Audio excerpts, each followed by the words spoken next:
Friends, hello and welcome back. Today we're doing our puck moving defenseman player build for World of Chel. Now again, just friendly reminder, we try to do our best to look around, see what some of the top esports players and some of the better players in the World of Chel community are using build wise. Try to put that together, and that's what we try to share with you guys here. What works best for the best players probably gonna work best for the most of us, if I would have to guess here. Always try it out, see what you think. You never know, you might find something that works better for you. Everybody kind of has their own style at the end of the day. But today what we're rocking is a puck moving defenseman. We're going 6'1", we're going 194. Gotta have a little bit of size with him. You don't want to be too big where you're slowing yourself down, because again, speed's so important. But you gotta be big enough where you can lay the body, get in front of the passing lanes, knock some guys down, block some shots. It is important playing defense though. Your zone ability is gonna be elite edges as per the usual.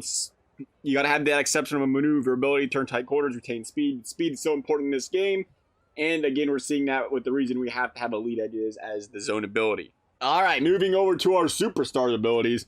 We got stick 'em up. I thought I was going to bring it to a sort of way. I don't know why I've been doing this for a while. Outstanding. Act like we're new here. Outstanding defensive stick speed. Again, it's important for poke checking, playing defense, anything in this game. The poke check, as we've known for years and years and years, or if you're new to the game, you're going to learn quickly how important the poke check is in NHL video games. Then our second superstar ability is in reverse. Again, playing the speed game, advanced speed and acceleration when back skating increases the ability to pivot from forward skating to backward skating. Very important as a defenseman who's going to be doing a lot of back skating. Sorry, I can't speak. I have like a... It ain't a cough, but it is a cough. It's like losing my breath about the cough kind of thing. I keep catching myself here, so I'm sorry if it's like what's going on. Why does it sound like you're struggling over there? It's like that's what's happening. So I apologize in advance. Going to the boost here, speed, important. That's where you're gonna go. Number one, we don't have it unlocked. When you do have it unlocked, you got to use it, especially as a defenseman. You got to be able to again keep up with the forwards here until you have it unlocked. Have a little fun with it. We personally, what was we rocking here before? Was it under power? I think it was play style. He was going to play style, and we boosted our stick checking because, again, we like stick checking. It depends. It depends how things are going for you if you're younger at the defenseman. If you're struggling to pass the puck, drop +4 on passing. That can help you as well. But your passing's pretty solid with the puck moving defenseman, so you really shouldn't need it there. The second one, again, is going to be acceleration. You got to go speed, got to go acceleration. Story of the game for the puck moving defenseman. Let's talk about attributes. So we're starting with dropping wrist shot accuracy -4. Now, as a defenseman, typically you're not going to use the wrist shot very often. You're not going to be set up in close quarters to need to use that wrist shot. There might be times we want to throw a little quick wrister on net. That's a turd, maybe just a turd on net, hoping you get a redirect. In that case, it's like, oh, how important is the accuracy anyway? You're kind of looking for that redirect.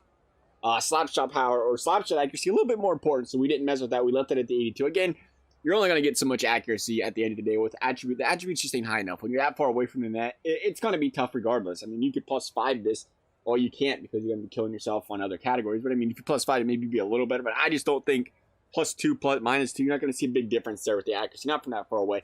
With the speed, again, it's important. You got to have the +5 speed. You got to be able to keep up. 90 speed there. That's why we're moving some of these other ones. Balance, again, 80. A lot of balance has to do with your size in this game as well, so I don't really mess with it. If you needed to drop a couple points or something else, go ahead. If you want to add a couple points just for the fun and drop something else, go ahead. But I don't think balance makes a big difference. Kind of like agility as well. It's always been, as I've called it, kind of a broken stat in this game for years and years and years. You're going to notice more difference in your agility based on your height and weight than you ever will with the attribute itself.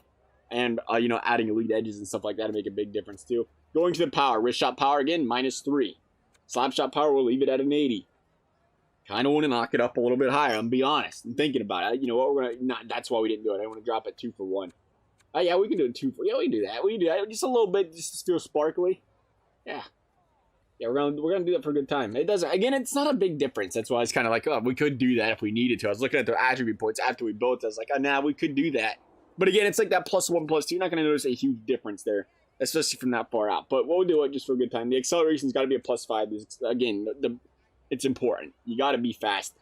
Puck control, 88. Didn't want to mess with that. It's important, again, be able to corral those pucks, pick them up, be able to carry the puck, everything important. You want to keep that up if you can.